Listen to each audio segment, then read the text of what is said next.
এখন আসার তোমার সময় হলো? মেয়েটা সেই কখন থেকে ঘুমিয়ে গেছে না খেয়ে। তুমি জানো না বাড়িতে এক মুঠো চাল ছিল না। সমস্যা নেই, তুমি রান্না করতে করতে মেয়েটাকে আমি জাগাবো, তারপর খাইয়ে দিও। এভাবে বলা যায় নাকি? বাচ্চা মেয়ে খাবারের জন্য কষ্ট করছে, কেঁদে কেঁদে ঘুমিয়েছে।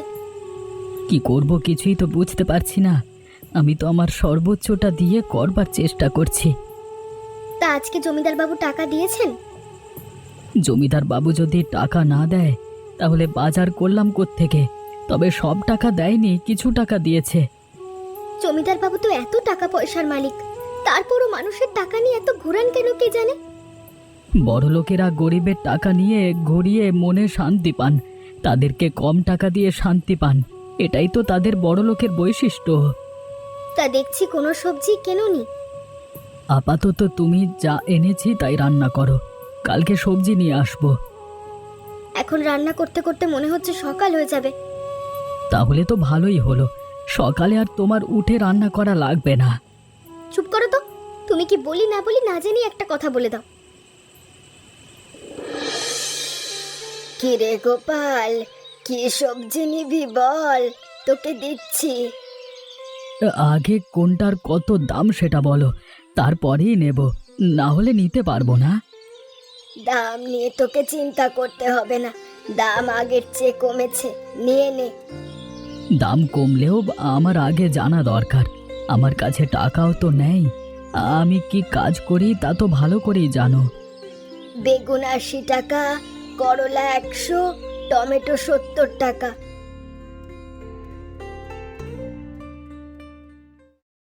আরে বুড়ি, তুমি কাকে কি বলছো? এই গোপাল কিনা কিনবে তোমার এই দামি সবজি? আরে যা যা গোপাল, পাশে ওই ভোলা লাউ বিক্রি করছে সস্তা দামে, ওর থেকে কিনে নে। কি লাগবে গোপাল দাদা বলো? লাউ আছে, লাউয়ের বীজ আছে, ভালো জাতের বীজ। এগুলো যদি বাড়িতে রোপণ করো পরবর্তীতে তোমাদের লাউ কিনে খাওয়া লাগবে না। তা লাউ কত করে দিচ্ছিস বলতো? আরে না না, বেশি দামে দিচ্ছি না, মাত্র 10 টাকা লাউ আর 5 টাকা লাউয়ের বীজ। কোনটা দেবো তোমাকে? দাম যেহেতু এত কম, তুমি এক কাজ করো, দুটো লাউ দিয়ে দাও এবং দুটো লাউয়ের বীজ দিয়ে দাও। কত টাকা হলো? তেমন বেশি টাকা হয়নি, মাত্র 30 টাকা হয়েছে। 2-3 দিন তোমার এতেই চলে যাবে, আরো বেশি হয়ে যাবে। মানে তোমরা মানুষ তো 3 জন মাত্র, দুটো লাউয়ে 4-5 দিন হয়ে যাবে। আচ্ছা ঠিক আছে ভোলা, তাহলে যাচ্ছি। আচ্ছা ঠিক আছে, আবার এসো গো গোপালদা।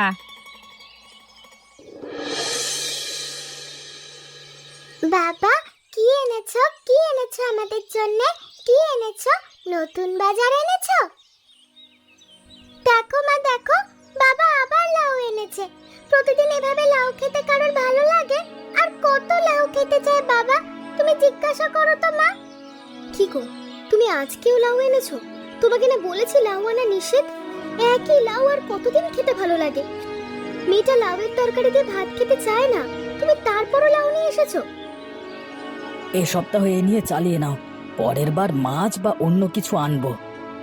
মা বিশ্বাস করো, বাবা সব সময় মিথ্যে কথা বলে। এবার আবার লাউয়ের বীজও কিনে নিয়ে এসেছে, বাড়িতে লাউ গাছ রোপণ করবে, এরপর শুধু লাউ খাবে আমাদের। তুমি এবার এই লাউয়ের বীজগুলো এনেছো কেন বলো তো? মিনা তো একদম ঠিক কথা বলেছে। এই লাউ দুটো কিনে এনেছি 20 টাকা দিয়ে। বাজারে যখন লাউয়ের দাম বেশি থাকে তখন 30 থেকে 40 টাকা একটি বিক্রি হয়। আমরা যদি কাজ লাগাতে পারি তাহলে দেখা যাবে টাকাগুলো বেঁচে যাবে, ওই টাকা দিয়ে তো মাছ আনবো। হয়েছে আর মাছ খাওয়ানো, তোমার লাউই তোমাকে খাওয়াই। শোনো শোনো শোনো, সবাই মনোযোগ দিয়ে একটি বিশেষ ঘোষণা। খবর এসেছে আকাশের অবস্থা ভালো নয়, যারা যারা মাছ ধরতে গিয়েছে সবাইকে ফিরে আসতে বলা হয়েছে। একই সাথে সবাইকে সাবধান থাকতে বলে দেওয়া হয়েছে। শোনো শোনো শোনো, একটি বিশেষ ঘোষণা। কিরণ, এদিকে আয় তো, শুনে যা, কথা আছে, শুনে যা, তুই এদিকে আয়। জি জমিদার বাবু বলুন। বন্যার পূর্বাভাস দিচ্ছিস, এবার কি সত্যি সত্যি বন্যা হবে, নাকি প্রতিবার তুই যেরকম পূর্বাভাস দিস সেরকম বাড়ি বন্যা হয় না, মানে কোনো বাড়ি হয় না সেরকমই আর কি? হ্যাঁ, বন্যা হবে কিনা সেটা তো আর আমি জানি না, আমাকে ওপর মহল থেকে বলে দেওয়া হয় সবাইকে সতর্ক করবার জন্য, তাই বলে দিই। তুমি তো ওদের ওখানে চাকরি করো, তুমি তো আসল খবর জানো। সত্যি সত্যি হবে কিনা সেটা বলো না। আসলেই জমিদার বাবু, সত্যি সত্যি হবে কিনা সে খবর আমিও জানি না। তবে এবার যে অবস্থা মনে হচ্ছে, বেশি না হলেও কম হলেও চলবে। তাহলে এখন আমাদের কিভাবে কি করতে হবে বলতো? আপাতত বাড়িতে চলে যান। শুকনো খাবার, কাপড় চোপড়, টর্চ লাইট এসব হাতের কাছে রাখবেন। যদি বন্যা হয় তখন এগুলো নিয়ে সাবধানে সরে যাবেন কিংবা উঁচু জায়গায় অবস্থান নেবেন। ঠিক আছে ঠিক আছে, আকাশের অবস্থাও তো তেমন একটা ভালো না। তাহলে বাড়ির দিকে চলে যায়, কি বল? আচ্ছা ঠিক আছে, চলে যান এবং সবাইকে বলে দেন। সবাইকে বলে দেওয়ার দায়িত্ব তো আমার না, সবাইকে বলে দেওয়ার দায়িত্ব তোমার। তুমি সবাইকে বলে দাও আমি বাড়ির দিকে যাচ্ছি। গিন্নি, গিন্নি, মিনা, তোরা কোথায়? এদিকে আয়, তাড়াতাড়ি এদিকে আয়।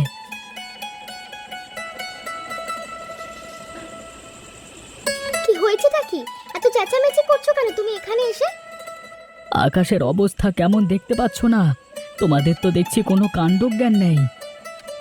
আকাশের অবস্থা আমরা দেখতে পাচ্ছি, কিসের কাণ্ডজ্ঞানহীন? তুমি কি করেছো সেটা তো এখন বলো। আমাদের ডেকেছো কেন? তোমরা দুজন মিলে আমাকে সাহায্য করো, মাটির এই চুলাটা আমি দোতলায় ওঠাতে চাই। তুমি কি পাগল হয়ে গেছো নাকি? এই মাটির চুলা তুমি দোতলায় উঠিয়ে কি করবে? মাত্র বাজার থেকে শুনে আসলাম কিরণ সবাইকে বন্যার জন্য সতর্ক করছে। যদি বন্যা হয় তখন কি করবে?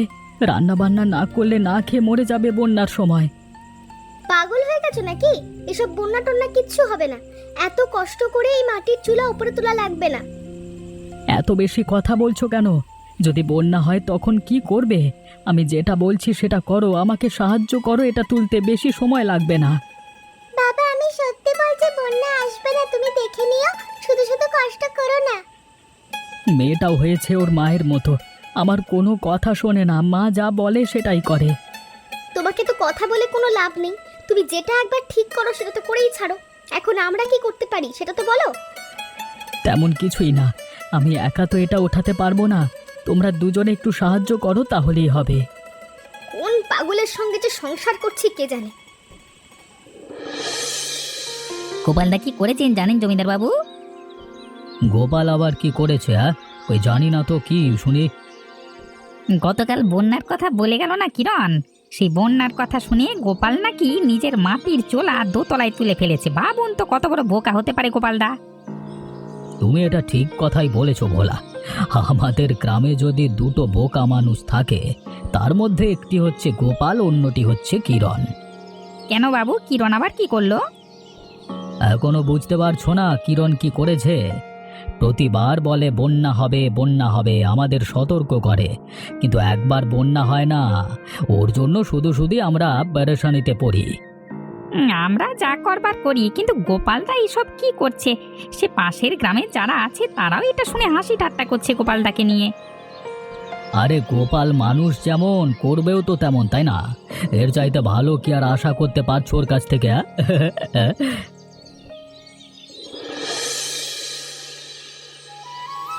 দেখেছো, তোমরা মা মেয়ে তখন আমাকে নিয়ে মজা করছিলে। আমার লাউয়ের চারাগুলো কত সুন্দর করে উঠেছে। এগুলো যদি বড় হয় অনেক লাউ ধরবে, দেখে নিও। সেই লাউ তুমি একাই খাবে বাবা। আমরা তোমার এই লাউ গাছের লাউ খেতেই চাই না। তখন অবশ্যই লাউ খেতে চাইবে, তখন লাউয়ের দাম অনেক বেশি থাকবে। লাউয়ের দাম বেশি থাকলেও আমরা খাবো না। তুমি এত লাউ খাইয়েছো, এখন লাউ থাকলেও গায়ের মধ্যে কেমন করে। কিরে গোপাল, কি গাছ রোপণ করেছিস যার এত সুন্দর যত্ন করেছিস? আরে বুড়িমা, ওই দিন না লাউয়ের দাম কম ছিল, লাউ কিনে এনেছি, সাথে কিছু বীজও কিনে নিয়ে এসেছি। সেই বীজগুলো এখানে রোপণ করেছিলাম, এখন দেখি সুন্দরভাবে চারা উঠেছে। গোপাল, আজীবন কি তুই এরকমই থেকে যাবি? বাজারে করলা, কুমড়ো, বেগুন, টমেটো এগুলোর দাম বেশি। তুই রোপণ করলে সেই গাছ রোপণ করতি। আরে বুড়িমা শোনো, অনেক সময় দেখা যায় যে প্রথম দিকে লাউয়ের দাম অনেক বেশি থাকে, তখন আমার বেশি পয়সা দিয়ে লাউ কিনতে হয়। সেই জন্যই তো আমি নিজে রোপণ করেছি, যেন আর বেশি পয়সা দিয়ে লাউ কিনতে না হয়। এই সব করে যদি জীবন চালাস কোনোদিন উন্নতি করতে পারবি না গোপাল। আজীবন এমন ভাবে লাউ চাষি করে যেতে হবে তোর।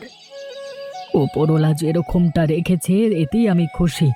এর চাইতে ভালো থাকবার দরকার নেই। তোমরা ভালো থেকো, তোমাদের জন্য আশীর্বাদ করি। তোর সাথে কথা বলে পারবো না বাপু। তোকে ভালো বুদ্ধি দিলেও তুই নিতে চাস না সেটা। আমি যাই।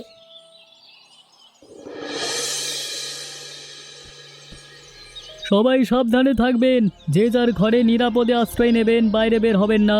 প্রয়োজনীয় খাবার ওষুধ নিজেদের সাথে রাখবেন। মাছ ধরবার নৌকো চলার সবাইকে কিনারায় থাকবার জন্য অনুরোধ করা যাচ্ছে। ঘোষণা ঘোষণা একটি বিশেষ ঘোষণা। কিরণ, এইদিকে আসো, শুনে যাও তাতেই শুনে যাও। তোমাদের কি আর খেয়ে দেয়ে কোনো কাজ নেই? কদিন পর পর এরকম মিথ্যে বানোয়াট কথা বলতে থাকো কি? হ্যাঁ, আসলে তো কোনো বন্যা হচ্ছে না। বন্যা তো আর আমাদের হাতে নেই। আমরা সতর্ক করি সবাইকে, যদি না হয় তাতে তো আপনাদেরই ভালো। বন্যা হলে সবাই তো ক্ষতি। বন্যা হলে যে ক্ষতি সেটা বুঝতে পারছি, কিন্তু তোমার জন্য বাড়িতে গিয়ে বসে থাকি, তারপর দেখি কোনো বন্যা হয় না, তখন মেজাজ কেমন খারাপ হয় বলো তো? আমার সতর্ক করবার কাজ আমি সতর্ক করি। কে বাড়িতে থাকবে কে এখানে থাকবে সেটা তার ইচ্ছা। আমি তো কাউকে জোর করি না বাবু। এবারকার তোমার কথা আমি শুনছি না, এমনকি আমরা কেউই তোমার কথা শুনবো না। প্রতিবার তুমি মিথ্যে বলো। আমি তো আমাদের গ্রামের ভালো চাই, আপনাদের ভালো চাই। দয়া করে আমার কথা শুনুন, যার যার বাড়ি চলে যান। আরে দেখো দেখো, এই যে পাগল আবার মনে হচ্ছে মাটির চুলো দোতলায় তোলবার জন্য বাড়িতে যাচ্ছে। গোপাল তো একদম ঠিক কাজ করেছে। এবার উচিত আপনাদেরও বাড়ি চলে যাওয়া। আরে হয়েছে, তুমি তোমার কাজ করো, আমাদেরকে জ্ঞান দিতে হবে না। তুমি যে কতটা মিথ্যেবাদী সেটা সবাই ভালো করেই জানে। তোমার এই পূর্বাভাস কোনো কাজে আসে না, সব ফাও কথা। যাও, চলে যাও।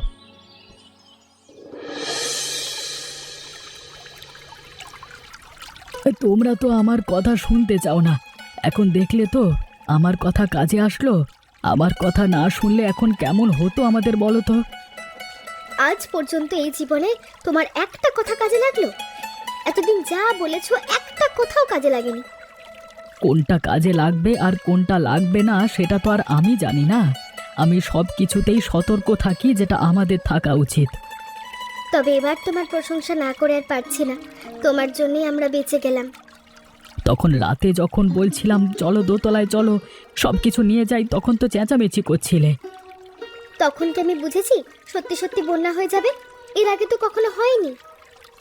কখন কি হয়ে যায় আমরা আসলে কেউই বলতে পারি না। সেই জন্য আমাদের আগে থেকেই প্রস্তুত থাকা দরকার।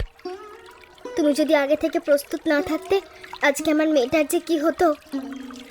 আমি থাকতে তোমাদের কিছুই হবে না, চিন্তা করো না।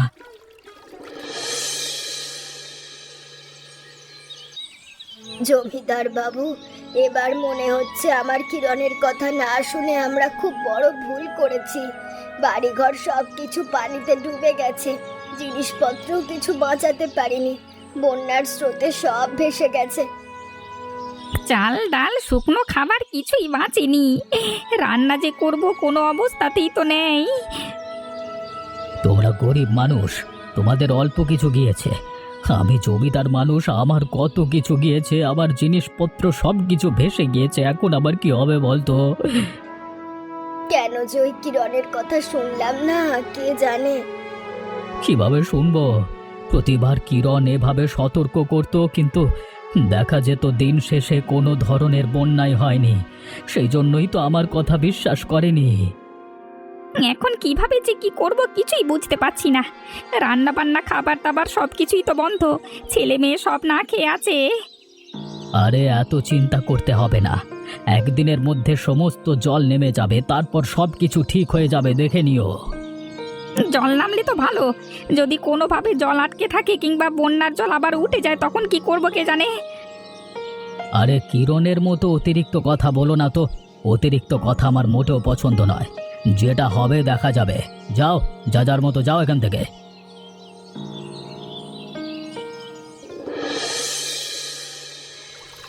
কি জমিদার বাবু, আপনাদের কি অবস্থা? ভালো আছেন তো সবাই? কিভাবে আর ভালো থাকবো? বন্যার জল তো কোনোভাবেই নামছে না। এদিকে না খেয়ে আছি, কোনোভাবে বেঁচে আছি, কি করব কিছু বুঝতে পারছি না। তখন এত করে বললাম, আপনারা তো আমার কোনো ধরনের কথা শুনলেন না। শেষ পর্যন্ত আপনাদের কি অবস্থা হয়েছে দেখেছেন তো। আমাদের ভুল হয়েছে, আমাদের ভুল বুঝতে পেরেছি। এখন আমরা কিভাবে বাঁচবো? তোমার কাছে খাবার আছে, আমাদের কিছু খাবার দাও। আমার কাছে যেটুকু খাবার আছে সেটুকু আমার নিজের লাগবে, বেশি খাবার নিয়ে আপনাদের দিতে পারবো না। জল কবে নামে সেটা তো বুঝতে পারছি না। আমাদের সাথে এমন করো না, দয়া করে আমাদের সাহায্য করো। আমরা তো না খেয়ে মারা যাচ্ছি, তোমাকে অনেক পয়সা দেব, খাবার দাও দয়া করে। টাকা দিয়ে সব সময় কাজ হয় না বাবু, এখন টাকা পয়সায় কোনো লাভ নেই। যার কাছে খাবার আছে সে এখন বড় জমিদার। তাহলে কি আমরা না খেয়ে মরব? আপনারা এক কাজ করুন, আপনাদের কাছে তো নৌকা আছে, অন্যদের খবর নিয়ে দেখুন কার কাছে খাবার আছে। আমার জানা মতে গ্রামে অনেকের কাছেই পর্যাপ্ত খাবার নেই। আমাদের দয়া করো গোপাল, আমরা বড় বিপদে পড়েছি।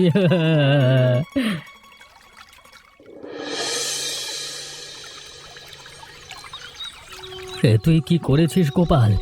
আমি তো দেখছি সব কিছুই তোর কাছে আছে। সব কিছু আমি সংগ্রহ করেছি, আমি তো সব সময় সাবধান থাকি। আপনারা থাকেন না, আপনাদের কি অবস্থা? আমাদের অবস্থা খুবই খারাপ, 3 দিন ধরে জল নামছে না, না খেয়ে আছি। এখন মনে হচ্ছে মরেই যাব। আমাদের একটু সাহায্য কর। এখন কেন আমি আপনাদের সাহায্য করতে যাব?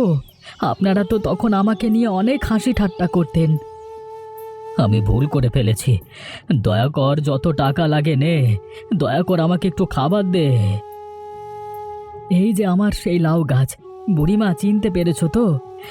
জানি তুমি হাসি ঠাট্টা করছিলে, আমরা কিন্তু লাউ খাচ্ছি প্রতিদিন, খাবারও সংগ্রহ করে রাখছি। তোমরা কি লাউ খাবে নাকি? দে দে, তোর কাছে তো অনেক লাউ ধরেছে, আমাদের কিছু লাউ দে, এই প্রাণটা বাঁচাই। লাউগুলো বিক্রি করছি, এমনি এমনি তো দিচ্ছি না গো। কত টাকা বল, তারপর লাউ দে, না খেলে মরেই যাব। সমস্যা নেই, আমি নিজের চুলায় তোমাদের রান্না করে দেব, তবে একটি লাউ 1 লক্ষ টাকা। কি বলছিস? একটা লাউ 1 লক্ষ টাকা? যদি ভালো লাগে খাও, না হলে বিদে হও, জোর করছি না তো। দে গোপাল, আমাদের লাউ রান্না করে দে, যত টাকা লাগে নিয়ে নে ভাই, আমাদের প্রাণ ভিক্ষা দে। কখন কোনটা কাজে লেগে যায় কেউ জানে না। দেখলে তো বুড়িমা, মিনা, চাঁদনি, দাও দাও, একটি লাউ রান্না করে দাও। একটিতে কিছু হবে না, আমাদের 3 জনকে 3টে দিয়ে দাও, আমরা 3 লাখ টাকা দিচ্ছি। আচ্ছা ঠিক আছে, একটি লাউ রান্না করে দাও। এমনই মজার মজার গল্প দেখতে চাইলে আমাদের চ্যানেলটিকে সাবস্ক্রাইব করতে ভুলবেন না।